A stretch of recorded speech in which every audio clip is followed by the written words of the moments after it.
Good morning everyone, welcome back to GK today. आई होप आप सब बिल्कुल ठीक होंगे और आज हम डिस्कस करेंगे 4 जनवरी के सबसे मोस्ट इम्पॉर्टेंट करंट अफेयर्स। चलिए अपना सेशन हम स्टार्ट करते हैं। First question is which country has recently filed a case against Israel country at the International Court of Justice accusing it of genocide. हाल ही में कौन सी कंट्री है जिसने एक केस फाइल करी है इजराइल के अगेंस्ट? कहाँ पे? इंटरनेशनल कोर्ट ऑफ जस्टिस में। क्या रीजन बता के कि इजराइल जो है वो जेनोसाइड कर रहा है। तो ये कंट्री है D option south Africa. South Africa ने अप्रोच किया है इंटरनेशनल कोर्ट ऑफ जस्टिस को, जहां पे इन्होंने रिक्वेस्ट की है इस कोर्ट को कि वो इजराइल को डिक्लेयर करें is in breach of its obligations under the 1948 genocide convention because of कि जो बॉम्बिंग कैंपेन चल रहा है गाजा में इनका, उसके वजह से। ठीक है, तो साउथ अफ्रीका जो है, जैसा कि हम जानते हैं कि वो काफी सिंपैथेटिक है पैलेस्टीन को लेके, और इसके बावजूद बहुत सारे अफ्रीका के ऐसे नेशंस हैं जिनका जो झुकाव है वो कहीं ना कहीं इजराइल की तरफ है। ठीक है, लेकिन ओवरऑल साउथ अफ्रीका ने ये कंप्लेन दर्ज कराई है in the International Court of justice, जहां पे ये इजराइल को कन्विक्ट मानते हैं because of this genocide. Okay, चलिए कुछ इंटरनेशनल करंट अफेयर्स देख लेते हैं। फर्स्ट क्वेश्चन है which country in India's neighbourhood has decided to impose a 1 year ban on Chinese research vessels in its exclusive economic zone. India की neighbourhood में कौन सी country है जिसने डिसाइड किया है कि वो 1 साल का बैन लगाएंगे चाइना के रिसर्च वेसल्स के ऊपर अपनी एक्सक्लूसिव इकोनॉमिक जोन में? तो ये डिसीजन लिया है श्रीलंका कंट्री ने, कि हमारी नेबरिंग कंट्री है, और इन्होंने डिसाइड किया कि ये 1 साल का बैन लगाएंगे चाइनीज रिसर्च वेसल्स के ऊपर अपने एक्सक्लूसिव इकोनॉमिक जोन को लेके। और रीजन क्या है? क्योंकि ये काफी कंसर्न हो चुके हैं because of India and the US. India और यूएस ने इन्हें बार बार वार्निंग दी थी, और ये जो कंसर्न्स हैं ये हैं regarding the potential activities of Chinese vessels, जैसे कि जो साइंटिफिक रिसर्च और बैलिस्टिक मिसाइल की ट्रैकिंग होती है इन द इंडियन ओशन, जो कि चाइनीज करते हैं। ठीक है, तो जाहिर सी बात है ये एक तरह का डिप्लोमेटिक मूव है इनका, कि इन्हें डिसाइड करना होगा कि कौन सी कंट्री के साथ इन्हें अपने रिलेशंस बनाने हैं और कौन सी कंट्री के साथ नहीं। ठीक है, तो फिलहाल श्रीलंका ने डिसाइड किया है कि वो 1 साल के लिए चाइनीज रिसर्च वेसल्स को बैन करेंगे अपने एक्सक्लूसिव इकोनॉमिक जोन में। From 1st of January 2024, in which country same-sex marriage received legal recognition? 1st of January से कौन सी कंट्री में अब सेम सेक्स मैरिज जो है वो अलाउ किया जा चुका है और उसको अब लीगल रिकॉग्निशन मिल चुका है? ये कंट्री है एस्टोनिया। एस्टोनिया में अब सेम सेक्स मैरिज अलाउड है फ्रॉम 1st of January, और उसके बाद अब जो भी कंसेंटिंग अडल्ट्स हैं, अगर वो शादी करना चाहते हैं तो रिगार्डलेस ऑफ देयर जेंडर उनकी शादी करवाई जाएगी और उन्हें इक्वल राइट्स और रिस्पॉन्सिबिलिटीज मिलेंगी जैसा कि हेट्रोसेक्सुअल मैरिजेस में मिलते हैं। ठीक है, तो सेम सेक्स कपल्स के पास पहले ऑप्शन हुआ करता था कि वो रजिस्टर कर सकें अपने आप को एज सिविल पार्टनरशिप्स इन एस्टोनिया, लेकिन अब जो नया लॉ पास किया गया है एस्टोनिया में, उसके बाद ये जो कपल्स होते हैं उनको मैरिज सर्टिफिकेशन दिया जाएगा। ठीक है, तो यहाँ पे आंसर हो जाएगा Estonia country. Which country has recently filed a case against Israel at the International Court of Justice accusing it of genocide? ये क्वेश्चन अभी जस्ट हमने किया है, रिपीटेड क्वेश्चन है। Here answer is South Africa. China claims which region or the country as its sacred territory? यहाँ पे आपका answer हो जाएगा ताइवान कंट्री। ये क्वेश्चन मैंने आपको कल बताया था कि ताइवान को चाइना ने हाल ही में डिक्लेयर किया है कि ये इनकी सैक्रेड टेरिटरी है। Margaret two who recently announced to abdicate the throne is the queen of which country? Margaret two पहले डेनमार्क की क्वीन हुआ करती थी और फाइनली 52 इयर्स रूल करने के बाद अब इन्होंने डिसाइड किया है कि ये थ्रोन को छोड़ेंगी और इस पे अपने बेटे को बैठाएंगी। ठीक है, general Dong Jun who was recently in news is the new defense minister of which country? General Dong Jun बन चुके हैं नए डिफेंस मिनिस्टर चाइना कंट्री के। आपको कॉमेंट्स बताना है कि इन्होंने किसको रिप्लेस करके ये पोजिशन ऑक्यूपाई की है। इसके अलावा एक और कंट्री है जो आजकल न्यूज में है, ये कंट्री है साउथ कोरिया। साउथ कोरिया ने इंट्रोड्यूस कराया है एक डिजिटल नोमैड वीजा, जिसमें कि फॉरेनर्स को अलाउ किया जाएगा कि वो इस कंट्री में जाके काम कर सकते हैं और रह सकते हैं। इसमें बेसिकली 1 साल का स्टे दिया जाएगा और इसको आप फर्दर एक्सटेंड करा सकते हैं 1 और साल के लिए अगर आप चाहें तो, ताकि जो फॉरेन कंपनीज हैं वो यहाँ पे आके काम कर सकें। इस इनिशिएटिव का एम है कि लॉन्गर स्टेज फैसिलिटेट किया जाए फॉर इंटरनेशनल रिमोट वर्कर्स, और पहले जो है टूरिस्ट वीजा के ऊपर 90 डेज की लिमिट रहती थी। फाइन। तो अगर आपसे पूछा जाए कि कौन सी कंट्री है जिसने हाल ही में ऑफिशियली लॉन्च किया एक digital nomad work visa on 1 जनवरी, जिसके बाद फॉरेनर्स को अलाउ किया जाएगा कि वो इस कंट्री में जाके रह सकते हैं और काम कर सकते हैं वाइल विजिटिंग, तो ये कंट्री है साउथ कोरिया। नेक्स्ट है, who has been recently appointed as the new chief of material of the Indian Navy. हाल ही में कौन अपॉइंट हुए हैं as the new chief of material of the Indian Navy? यहाँ पे आंसर है B option, that is vice admiral Kiran Deshmukh. इनको अपॉइंट किया गया है as the new chief of material of the Indian Navy, और इन्होंने ये पोजीशन किससे ली है? तो from vice admiral Sandeep Naithani से। ओके, ये जो पोजीशन होती है बेसिकली ये हेड होते हैं मटेरियल्स ब्रांच ऑफ नेवी के, जिसमें कि इन्हें डील करना होता है with the logistics and maintenance. और वाइस एडमायरल किरण देशमुख की बात करें तो ये एक अलुमनाई हैं VJTI मुंबई से, साथ ही इन्होंने पोस्ट ग्रेजुएशन की है from defence services staff college Wellington. ठीक है, सिंपली आपको दो बातें याद रखनी है कि नए चीफ ऑफ मटेरियल कौन हो चुके हैं? Vice admiral Kiran Deshmukh. इन्होंने किसको रिप्लेस किया है? तो answer is vice admiral Sandeep Naithani. चलिए कुछ रिसेंट अपॉइंटमेंट्स हैं जिनको हम रिवाइज कर लेते हैं। Who has been recently appointed as the chairman of the 16th finance commission. जो 16वां फाइनेंस कमीशन है उसके लिए कौन चेयरमैन अपॉइंट हो चुके हैं? तो यहाँ पे आंसर है डॉक्टर अरविंद पनागरिया। ओके, इन्हें अपॉइंट किया गया है as the new chairman of the finance commission of India. Finance commission की बात करेंगे तो ये एक कॉन्स्टिट्यूशनल बॉडी है, न कि स्टैट्यूटरी बॉडी, जो कि रिकमेंडेशन देती है on centre state financial relation. ठीक है, डॉक्टर अरविंद की बात करें तो ये एक एमिनेंट इकोनॉमिस्ट हैं जिन्होंने सर्व किया था as the first vice chairman of NITI Aayog, और अब ये लीड करेंगे 16th फाइनेंस कमीशन को, जो कि सजेस्ट करेगा टैक्स डेवल्यूशन फॉर्मूला को कि किस तरह से टैक्स डिवाइड होना चाहिए between the centre and state for 5 years, जो कि स्टार्ट होगा इनका टर्म 2026 to 27 में। ठीक है, और ये अपॉइंटमेंट कब आया है? जब प्रेसिडेंट ने स्टैब्लिश किया नया finance commission through a notification, जिसकी नोटिफिकेशन आई थी 31 दिसंबर को। ओके, सिंपली ये क्वेश्चन इंपॉर्टेंट है, इसलिए याद रखना आपको कि 16वां जो फाइनेंस कमीशन है उसके चेयरमैन अपॉइंट हुए हैं doctor Arvind Panagariya. Who is the first woman officer to be appointed as the Director General of the Central Industrial Security Force? क्योंकि ये वुमेन एम्पावरमेंट का क्वेश्चन है तो ये क्वेश्चन भी आपके एग्जाम के पर्सपेक्टिव से काफी इंपॉर्टेंट है। पहली वुमेन ऑफिसर जो कि अपॉइंट हो चुकी हैं as being the director general of CISF, ये कौन है? नीना सिंह। इनका नाम जरूर याद रखिएगा। Who is the new chairman appointed to head the Maharashtra State Backward Class Commission? Maharashtra state backward class commission को अब कौन लीड करेगा, यानी इसके नए चेयरमैन कौन बने हैं? ये हैं justice Sunil Shukre. Okay, Abdel Fattah el Sisi was recently re elected as the president of which country for 3rd 6-year term. Abdel Fattah el Sisi already Egypt के प्रेसिडेंट थे और अब ये तीसरी बार इलेक्ट हो चुके हैं एज प्रेसिडेंट, और अब ये अगले 6 सालों के लिए इस पोजीशन पे बने रहेंगे। Which Indian has been elected as the Vice Chair of the United Nations Panel of Auditors?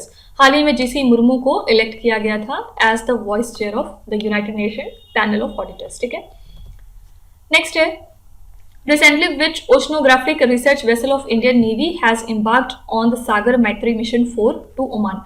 कौन सी ओशनोग्राफिक रिसर्च वेसल है इंडियन नेवी की जो इम्बार्क की जा रही है ऑन द सागर मैत्री mission 4 to Oman?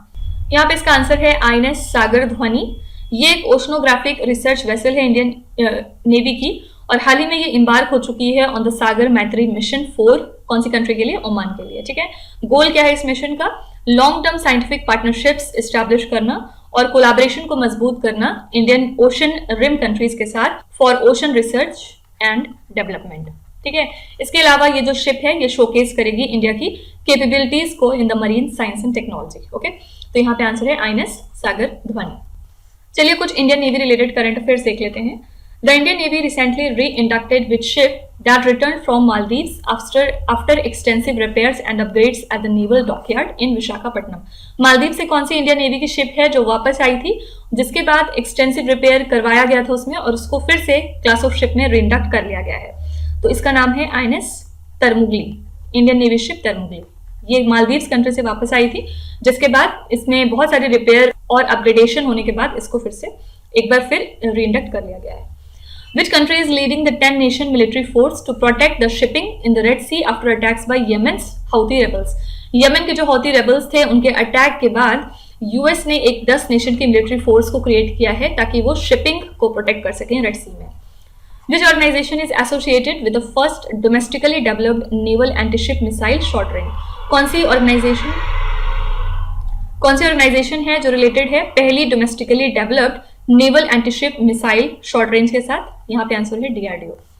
Which shipbuilding company delivered INS Impal, the third ship of Project 15B class of stealth guided missile destroyer? INS Impal को deliver किया था मेजगॉन डॉकयार्ड शिपबिल्डर्स लिमिटेड ने, और ये थर्ड शिप है project 15B class की of stealth guided missile destroyer. आपको बताना है कि प्रोजेक्ट 15B में कितनी नंबर ऑफ शिप्स आती हैं, सिर्फ इतना बताइए, ठीक है। Goa Shipyard Limited signed a memorandum of understanding for capacity building and collaboration in ship design and construction with which country? Goa Shipyard Limited ने ये MOU साइन किया था कीनिया कंट्री के साथ for capacity building and collaboration in ship design and construction, ठीक है। Next है, where is the national fisheries development board establishing an Eri silk spinning plant? National fisheries development board कहाँ पे एक एरिस सिल्क स्पिनिंग प्लांट को establish कर रही है? तो यहाँ पे आपका आंसर हो जाएगा असम स्टेट, और कौन सी जगह है असम में? मुशालपुर असम, ठीक है। तो नेशनल फिशरीज डेवलपमेंट बोर्ड जो है ये स्टैब्लिश करेगा एक एरिस सिल्क स्पिनिंग प्लांट मुशालपुर बक्सा डिस्ट्रिक्ट इन असम में, और ये 15 करोड़ रुपए का प्रोजेक्ट रहेगा, और ये हिस्सा है या पार्ट है हमारे ब्लू रेवोल्यूशन स्कीम का, जिसके थ्रू डायरेक्ट एम्प्लॉयमेंट मिलेगा 375 इंडिविजुअल्स को, और लगभग 25,000 घर ऐसे हैं जो कि एंगेज्ड होंगे सिल्क प्रोडक्शन में, ठीक है। तो ये जो एरिस सिल्क स्पिनिंग प्लांट है इसको कौन स्टैब्लिश कर रहा है? तो आंसर है NFDB, national fisheries development board. कहाँ पे इसको स्टैब्लिश कराया जाएगा? तो आंसर इज मुशालपुर असम स्टेट। चलिए कुछ रिसेंट इनॉग्रेशन हम देख लेते हैं जो पिछले दिनों इनॉग्रेट हुए हैं और चर्चे में थे। At which place Dalai Lama recently inaugurated the first international संघ फोरम? दलाई लामा ने पहला इंटरनेशनल संघ फोरम इनॉग्रेट किया है कुछ दिनों पहले बोध गया बिहार के अंदर, ठीक है। स्वर वेद Mahamandir which is world's largest meditation center inaugurated recently is located in which Indian city? आपसे ये भी पूछा जा सकता है कि दुनिया का जो सबसे बड़ा मेडिटेशन सेंटर है उसका नाम क्या रखा गया? स्वरवेद महामंदिर, और हाल ही में ये कहाँ पे इनॉग्रेट हुआ है? तो इसको इनॉग्रेट किया गया वाराणसी सिटी में। Recently, UP has inaugurated the state's first intra-district helicopter service between which two district? Uttar Pradesh की गवर्नमेंट ने इनॉग्रेट किया है यूपी का पहला इंट्रा डिस्ट्रिक्ट हेलीकॉप्टर सर्विस, कौन सी दो डिस्ट्रिक्ट्स को कनेक्ट करते हुए? तो ये कनेक्ट करेगा आगरा को मथुरा से, आगरा टू मथुरा, ठीक है। India's first nano diammonium phosphate liquid plant has been inaugurated in which state? India का पहला nano DAP liquid plant establish हुआ था गुजरात में। Which northeastern state has inaugurated its first district level paperless e-office system? सब जानते हैं इसका answer है त्रिपुरा। त्रिपुरा ने इनॉग्रेट किया अपना पहला डिस्ट्रिक्ट लेवल पे पेपरलेस ई ऑफिस सिस्टम। अब तक किसी और स्टेट के पास ये फैसिलिटी नहीं थी, ठीक है। नेक्स्ट है, what is the name of the government scheme with the primary aim of providing financial assistance to the TB patients for their nutritional need? Government scheme का नाम क्या है जिसका प्राइमरी ऑब्जेक्टिव है फाइनेंशियल हेल्प प्रोवाइड करना सभी TB patients को इनकी न्यूट्रिशनल नीड्स के लिए? इस स्कीम का नाम है निक्षय पोषण योजना, ठीक है। इसको गवर्नमेंट ने इंट्रोड्यूस कराया था अप्रैल 2018 में। प्राइमरी एम क्या था? फाइनेंशियल हेल्प देना सभी टीबी के पेशेंट्स को इनकी न्यूट्रिशनल नीड्स को फुलफिल करने के लिए, और क्योंकि अंडर न्यूट्रिशन जो है वो एक सिग्निफिकेंट रिस्क फैक्टर होता है टीबी के लिए, तो यही रीजन है कि इस स्कीम के तहत 500 रुपए पर मंथ के हिसाब से प्रोवाइड किया जाएगा as a direct benefit transfer to the TB patient. और ये जो मॉनेटरी सपोर्ट दिया जा रहा है इसका टारगेट है कि पेशेंट्स को थोड़ी हेल्प मिल सके कि वो अपने खाने और फल वगैरह परचेज कर सकें और एक न्यूट्रिशियस डाइट को मेंटेन कर सकें through out the duration of their TB treatment. और इस स्कीम में एक ग्रेजुअल इंक्रीज देखा गया बेनिफिशियरीज के अंदर, कि मतलब इसमें ज्यादा से ज्यादा बेनिफिशियरीज ऐड होते गए ओवर द ईयर्स, और यही रीजन है कि जो टीबी के पेशेंट्स हैं उनकी न्यूट्रिशनल नीड्स को सपोर्ट मिल रहा है इस स्कीम के तहत, ठीक है। तो यहाँ पे आंसर है निक्षय पोषण योजना। किस चीज से रिलेटेड है? तो इसमें टीबी के जो भी पेशेंट्स हैं उनको फाइनेंशियल हेल्प दी जाती है 500 रुपए पर महीने के हिसाब से, ताकि वो अपनी न्यूट्रिशनल नीड्स को फुलफिल कर सके। चलिए कुछ स्कीम्स को देख लेते हैं जो आजकल न्यूज में है। पहला है, which Indian ministry is responsible for administering the fame India scheme? कौन सी इंडिया की मिनिस्ट्री है जो कि एडमिनिस्टर करती है फेम इंडिया स्कीम को? यहाँ पे आंसर है मिनिस्ट्री ऑफ हैवी इंडस्ट्रीज। देखिए कई बार अगर आपको फुल फॉर्म याद है तो आप बहुत ही आसानी से उसकी मिनिस्ट्री बता सकते हैं, क्योंकि फेम का फुल फॉर्म क्या होता है, faster adoption and manufacturing of electric vehicles in India. ठीक है, तो ये चीज इलेक्ट्रिक व्हीकल से क्योंकि रिलेटेड है तो आंसर हो जाएगा ministry of heavy industries. Which ministry has recently initiated the Dare to Dream scheme in honor of the late former president Dr. APJ Abdul Kalam? Doctor APJ Abdul Kalam को tribute पे करने के लिए कौन सी मिनिस्ट्री है जिसने डेयर टू ड्रीम स्कीम को launch किया है हाल ही में? तो ये है डिफेंस मिनिस्ट्री की स्कीम। ठीक है, what is the name of the scheme under which Indian scientific expeditions to the Arctic and Antarctic regions are conducted? उस स्कीम का नाम क्या है जिसके अंडर इंडिया के साइंटिफिक एक्सपेडिशंस कंडक्ट किए जाते हैं आर्कटिक और अंटार्कटिक रीजन्स में? इसका नाम होता है पेसर। पेसर का फुल फॉर्म अगर आपसे पूछा जाए तो polar science and cryosphere research. ठीक है, एक बार फिर से इसका फुल फॉर्म क्या है, polar science and cryosphere research. Which is the implementing agency for Indian Forest and Wood Certification Scheme that was introduced recently? Indian Forest and Wood Certification Scheme की implementing agency क्या है, और ये आजकल काफी ज्यादा चर्चे में थी, तो इसके लिए implementing agency है Indian Institute of Forest Management। ठीक है, और लास्ट है which state implements Mahalakshmi scheme aimed at providing free travel to women in buses? Mahalakshmi scheme को लॉन्च किया था तेलंगाना स्टेट ने, जिसका पर्पस था कि बसेस में जो वुमेन है उनको फ्री ट्रेवल दिया जा सके। और इसी तरह की सेम स्कीम लॉन्च की थी कर्नाटका स्टेट ने, जिसका पर्पस बिल्कुल सेम था कि बसेस के अंदर वुमेन को फ्री ट्रेवल दिया जाएगा। आपको बताना है कि उस स्कीम का नाम क्या था, यानी कि स्कीम का नाम चेंज्ड है लेकिन पर्पस बिल्कुल सेम है, तो उसका नाम आप कॉमेंट्स में जरूर लिखिएगा। नेक्स्ट है Who heads the committee set up to examine the issue of holding simultaneous elections in India? एक कमिटी फॉर्म की गई थी लास्ट ईयर जिसमें कि ये बात रिव्यू की जाएगी कि अगर इंडिया के अंदर साइमल्टेनियस इलेक्शंस होते हैं तो उसके क्या क्या इफेक्ट या क्या क्या इश्यूज सामने आ सकते हैं। आपको बताना है इस कमिटी के हेड कौन है। तो ये हाई लेवल कमिटी फॉर्म की गई थी लास्ट ईयर, और इसका पर्पस था कि एग्जामिन किया जा सके कि क्या क्या इश्यूज होते हैं अगर आप साइमल्टेनियस इलेक्शंस कंडक्ट कराते हैं इंडिया के अंदर, और इसको लीड करते हैं फॉर्मर प्रेसिडेंट रामनाथ कोविंद। ठीक है, साइमल्टेनियस इलेक्शंस से मतलब क्या है यहाँ पे कि इलेक्शंस कंडक्ट किए जाएं to the Lok Sabha and the state assemblies together. ठीक है, और इससे एक्चुअली इलेक्शन प्रोसेस स्ट्रीमलाइन होता है और एक्सपेंडिचर कम होता है। और ये जो कमिटी है इन्होंने कंसल्टेशंस को इनिशिएट किया है ऑन दिस आइडिया, और गवर्नमेंट जो है वो एक रोड मैप क्रिएट कर रही है कि किस तरह से आप synchronised 2 phase Lok Sabha and assembly polls को इनेबल कर सकें फ्रॉम 2024 ऑनवर्ड्स। ठीक है, सिंपली याद रखिएगा कि इस कमिटी के चेयरमैन या इस कमिटी को हेड कौन कर रहे हैं, आंसर है रामनाथ कोविंद। चलिए कुछ कमिटीज देखते हैं जो पिछले 3-4 महीनों में न्यूज में आई थी। फर्स्ट है who has been appointed as the chairman of the ad hoc committee for overseeing the operations of wrestling federation of India. Wrestling federation of India के काम को ओवरसी या फिर रिव्यू करने के लिए एक कमिटी नियुक्त की गई थी। आपको बताना है कि इसके चेयरमैन कौन थे। इसके चेयरमैन बनाए गए थे मिस्टर भूपिंदर सिंह बाजवा।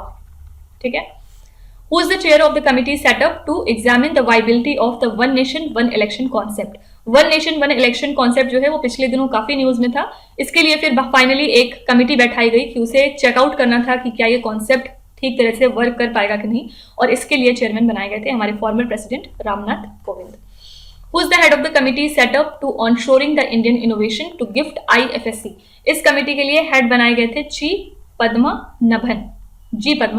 ठीक है, नेक्स्ट है who is the head of the committee set up to review the functioning of DRDO। DRDO की फंक्शन को रिव्यू करने के लिए एक कमिटी बैठाई गई जिसके हेड बनाए गए थे मिस्टर के विजय राघवन। आप देख रहे होंगे कि ये सारे नाम्स फ्रिक्वेंटली न्यूज में रहते हैं किसी ना किसी वजह से। कोई भी कमेटी जब फॉर्म की जाती है तो उसके जो हेड हैं या जो उसके चेयरपर्सन होंगे वो एक बहुत ही इंपॉर्टेंट पर्सनालिटी होते हैं। ठीक है, लास्ट है who is the head of the steering committee form to draft the national curriculum framework for school education. Steering committee के हेड बनाए गए के कस्तूरी रंगन। इसका पर्पस क्या था, नेशनल करिकुलम फ्रेमवर्क को क्रिएट करना फॉर स्कूल एजुकेशन। नेक्स्ट है which state is the host of India UAE joint military exercise desert cyclone 2024। आपसे यहाँ पे सिंपली एक क्वेश्चन पूछा जा सकता है कि डेजर्ट साइक्लोन जो होती है एक्सरसाइज, इसको कौन सी 2 कंट्रीज कंडक्ट करती हैं, तो आंसर है इंडिया और UAE। कौन सी जगह होस्ट रही, इसके लिए आपको ये पूछा जा रहा है, तो यहाँ पे आंसर है राजस्थान। राजस्थान होस्ट करेगा इस मिलिट्री एक्सरसाइज को, और ये इनॉग्रल एडिशन रहेगा इस बायलेटरल ड्रिल का जो कि कंडक्ट होगा फ्रॉम 2 जनवरी टू 15 जनवरी राजस्थान के अंदर। ओके, एम क्या है? दोनों कंट्रीज के बीच में जो इंटरऑपरेबिलिटी है उसको मजबूत करना और बेस्ट प्रैक्टिसेस को एक्सचेंज करना डिफरेंट एरियाज में, जैसे कि अर्बन ऑपरेशन। ओके, तो दो बातें याद रखिएगा। डेजर्ट साइक्लोन कौन सी दो कंट्रीज के बीच में होती है? इंडिया और यूएई। और इस साल के लिए होस्ट स्टेट कौन सा है? तो आंसर इज राजस्थान। चलिए इंपॉर्टेंट होस्ट देख लेते हैं जो आजकल न्यूज में है। Which city in Maharashtra has been selected by the Union Ministry of Youth Affairs and Sports as the venue to host the National Youth Festival 2024? National youth festival को host करेगी Nashik city, ये महाराष्ट्र में लाई करती है और इसको सेलेक्ट किया है union ministry of youth affairs and sports ने। Which city was a host to the inaugural India Strategy Conference held recently on December 2023? दिसंबर में एक इंडिया स्ट्रेटेजी कॉन्फ्रेंस हुई थी पहली बार और इसको होस्ट किया था बेंगलुरु सिटी ने। Which country recently hosted global partnership on artificial intelligence? इसके लिए होस्ट है India. Which city is the host of first ever Khelo India para games इन 2023? जो पहला एडिशन है खेलो इंडिया पैरा गेम्स के लिए, उसके लिए होस्ट सिटी है नई दिल्ली। अगर आपसे पूछा जाए कि इसको किसने जीता है तो आंसर इज हरियाणा। हरियाणा ने इस इवेंट को जीता था। हरियाणा ने और कौन सी ट्रॉफी जीती आजकल में? पिछले महीने विजय हजारे ट्रॉफी हुई थी जिसको हरियाणा ने जीती थी। ठीक है। Which city is the host of International Food Convention IFCON 2023? IFCON कहाँ पे हुआ था? Answer is Mysore. Okay, next है Which city emerged as the global leader in the total number of initial public offerings in 2023 as reported by Nikkei? कौन सी city emerge हुई as the global leader किस चीज में? In the total number of initial public offerings 2023 में, और ये report किसकी है? Answer is Nikkei. तो 2023 में मुंबई ग्लोबल लीडर साबित हुई in the total number of IPOs as per the Nikkei report. और इस अचीवमेंट के तहत हमने ये देखा कि इन्वेस्टर कॉन्फिडेंस काफी इंक्रीज हुआ है बिकॉज ऑफ इकोनॉमिक रिफॉर्म्स। और इसी के साथ मुंबई ने हांगकांग को ओवरटेक कर लिया है। लास्ट ईयर इस रिपोर्ट में हांगकांग जो है वो फर्स्ट पोजीशन पे था। ठीक है, तो यहाँ पे आपका आंसर हो जाएगा मुंबई। चलिए कुछ सिटीज देख लेते हैं जो आजकल चर्चे में है। पहला है The Lal Bahadur Shastri Institute of Technology for Women, which was recently in news for launching its nano satellite called VSAT, is located in which Indian city? Lal Bahadur Shastri institute of technology for women ने हाल ही में एक nano satellite launch किया था और इसका नाम इन्होंने रखा था VSAT। ये कहाँ पे लाई करती है ये इंस्टीट्यूट? तो आंसर है तिरुवनंतपुरम। खास बात क्या थी इस नैनो सैटेलाइट की कि ये totally made by women satellite थी। ठीक है। तानसेन समारोह celebrated every year in December eight which city? Tansen समारोह को हम सेलिब्रेट करते हैं दिसंबर मंथ में। कहाँ पे? ग्वालियर सिटी में। ग्वालियर कहाँ है? मध्य प्रदेश में। Eight which place the UP government has recently approved for the development of an artificial intelligence city? UP government ने हाल ही में अप्रूव किया है कि एक artificial intelligence city Lucknow city में इस्टेब्लिश की जाएगी। Which city was the venue of 26th national integration and youth leadership camp? जो 26वां एडिशन था national integration and youth leadership camp का, इसके लिए वेन्यू सिटी थी ईटानगर। और लास्ट है the recently flagged off the Kashi Tamil Sangamam express, a new regular train service connects Varanasi to which city in south India? ये जो ट्रेन है ये कनेक्ट करेगी वाराणसी को कन्याकुमारी के साथ। ओके, नेक्स्ट है what is the name of radar that is being developed by India for the Sukhoi 30 MKI fighter jet fleet for advancement? उस रेडार का नाम क्या है जिसको इंडिया ने डेवलप किया है अपने Sukhoi 30 MKI fighter jet fleet के लिए फॉर इनके एडवांसमेंट? तो इंडिया डेवलप करा है एक advanced active electronically scanned array radar system जिसका नाम इन्होंने रखा है विरूपाक्षा, ताकि ये अपग्रेड कर सकें अपनी SU-30 MKI फाइटर जेट्स की फ्लीट को। और इसको इंडिजिनस तरीके पे मैन्युफैक्चर किया गया है। इसी के साथ ये मोस्ट केपेबल रडार होगी जो कि इक्विप्ड होगी विद सुखोई वेरिएंट ग्लोबली। और ये जो रडार है ये इलेक्ट्रॉनिक सिस्टम को यूज करेगी ना कि मैकेनिकल स्कैनिंग का, जिसके बाद ये अलाउ करेगी वर्सेटाइल डिटेक्शन को और ट्रैक कर सकेगी एक्सीडिंग कैपेबिलिटीज को of current radars on these jets. Okay, तो इस रडार का नाम इन्होंने रखा है विरूपाक्षा। ओके, चलिए कुछ इंडिया रिलेटेड करंट अफेयर्स देख लेते हैं। Which city is the location of recently inaugurated India's first girls military school? तो पहला इंडिया का गर्ल्स मिलिट्री स्कूल इनॉग्रेट हो चुका है वृंदावन में। वृंदावन कहाँ पे है? मथुरा में। ठीक है। और ये इनॉग्रल इवेंट जो है इसको ज्वाइंटली कंडक्ट किया चीफ मिनिस्टर योगी आदित्यनाथ ने और डिफेंस मिनिस्टर राजनाथ सिंह ने। तो संविद गुरुकुलम गर्ल्स मिलिट्री स्कूल जो कि लोकेटेड है वात्सल्य ग्राम कैंपस में, इसको स्टैब्लिश किया था साध्वी रीतंभरा ने। एम इसका क्या हो जाएगा कि एजुकेशन को प्रोवाइड करना और ट्रेन करना लगभग 870 फीमेल स्टूडेंट्स को। ये जो इनिशिएटिव है ये एक सिग्निफिकेंट स्टेप है हमारा मिलिट्री एजुकेशन को एक्सटेंड करने में, जहाँ पे पहले जो है ये जो मिलिट्री एजुकेशन थी वो ट्रेडिशनल तौर पे रिजर्व रहती थी सिर्फ मेल स्टूडेंट्स के लिए, लेकिन अब ये फीमेल स्टूडेंट्स को भी प्रोवाइड की जाएगी। ठीक है, तो ये क्वेश्चन बहुत इंपॉर्टेंट है कि इंडिया का पहला गर्ल्स मिलिट्री स्कूल कहाँ पे स्टैब्लिश हुआ? वृंदावन मथुरा के अंदर। ठीक है, और ये वुमेन एम्पावरमेंट का क्वेश्चन है, इसलिए इसको जरूर याद रखिएगा। The recently named Maa Manikeshwari University is located in which Indian state? तो माँ मणिकेश्वरी यूनिवर्सिटी लाई करती है उड़ीसा में। आपको बताना है कि पहले इसका नाम क्या था। What is the daily payment limit for UPI transactions set by the NPCI starting from 1st of January 2024? 1st of January 2024 के बाद UPI ट्रांजैक्शन की डेली पेमेंट लिमिट जो NPCI ने सेट की है वो है 1 लाख रुपए। Which sport is being introduced in the 2024 Khelo India youth games for the first time? Khelo India youth games में पहली बार स्क्वैश गेम को इंट्रोड्यूस कराया जा रहा है। What is the maximum penalty stipulated in the new Indian telecom law for unsolicited messaging to the users? In case of unsolicited messaging to the users, कितनी penalty पे करनी होगी इंडियन टेलीकॉम सेक्टर्स को? Answer है 50,000 रुपए। India's first Himalayan air safari was recently launched from which Indian state? India का पहला Himalayan air safari launch हो चुका है उत्तराखंड में।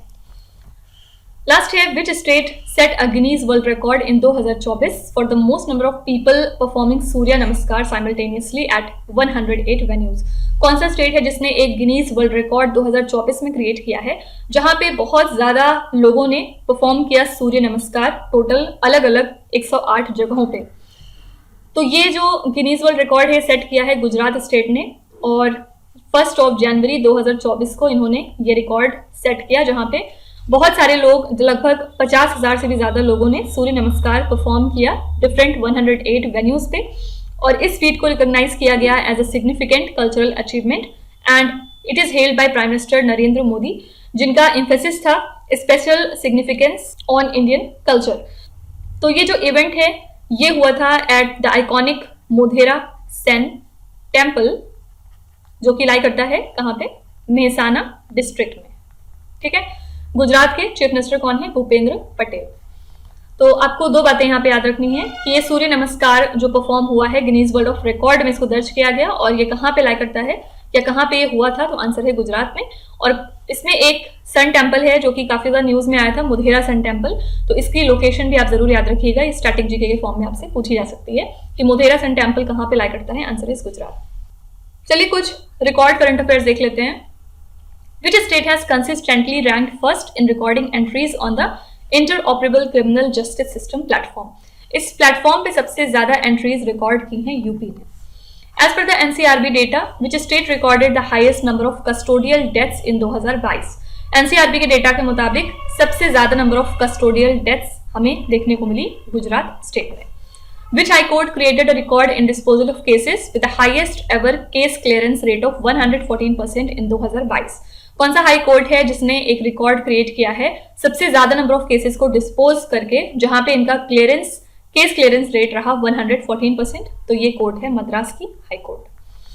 Which city made a world record of lighting 22.23 lakh earthen lamps on the eve of Diwali? Diwali के occasion पे 22.23 लाख दिए जलाए गए थे अयोध्या में, और उसके बाद एक नया वर्ल्ड रिकॉर्ड सेट हो गया था। As per the annual report on the road accidents in India 2022, which state recorded the highest number of persons killed in the road accident? इस रिपोर्ट के मुताबिक कौन सा स्टेट है जहां पे सबसे ज्यादा लोगों की डेथ हुई है रोड एक्सीडेंट्स में? तो यहाँ पे आंसर है उत्तर प्रदेश। और अगर आपसे पूछा जाए कि सबसे ज्यादा रोड एक्सीडेंट्स कहाँ पे हुए हैं तो आंसर हो जाएगा तमिलनाडु। ठीक है, तमिलनाडु में सबसे ज्यादा एक्सीडेंट हुए, लेकिन उस एक्सीडेंट की वजह से डेथ सबसे ज्यादा कौन से स्टेट में हुई? तो आंसर है यूपी।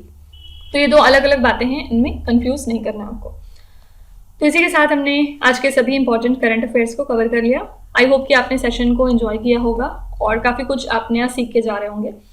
तो चलिए फिर आपके क्विज पे चलते हैं, जहाँ पे स्क्रीन पे आपको 5 क्वेश्चंस दिखाई दे रहे होंगे। ये क्वेश्चंस ऑलरेडी हम पीछे कहीं ना कहीं डिस्कस कर चुके हैं, तो अब यहाँ पे आपको वीडियो को पॉज करना है, हर क्वेश्चन को ध्यान से पढ़ना है, और इसमें से आपको जितने भी आते हैं आप उनका जवाब कॉमेंट्स में मेंशन कर सकते हैं, और जो नहीं आते उसके लिए बिल्कुल भी परेशान होने की जरूरत नहीं है। विथ टाइम डेफिनेटली आपका स्कोर इम्प्रूव करेगा, बस आपको हमारे साथ कंसिस्टेंट और परसिस्टेंट रहने की ज़रूरत है। So that's it for today. आई hope you have like this session. आज का सेशन आपको कैसा लगा आप ज़रूर बताइएगा कमेंट्स में। साथ ही साथ आपका कोई भी रिव्यू है, फीडबैक है या फिर सजेशन है तो वो भी आप हमें बता सकते हैं। हमें जानकर खुशी होगी और हम पूरी कोशिश करेंगे उसको इम्प्लीमेंट करने की। तो कल फिर हम मिलेंगे सेम टाइम सेम जगह कल के करंट अफेयर्स के साथ। Till then stay tuned. Thank you so much for watching, and please do not forget to subscribe to GK Today. With this, Meenu Sana signing off.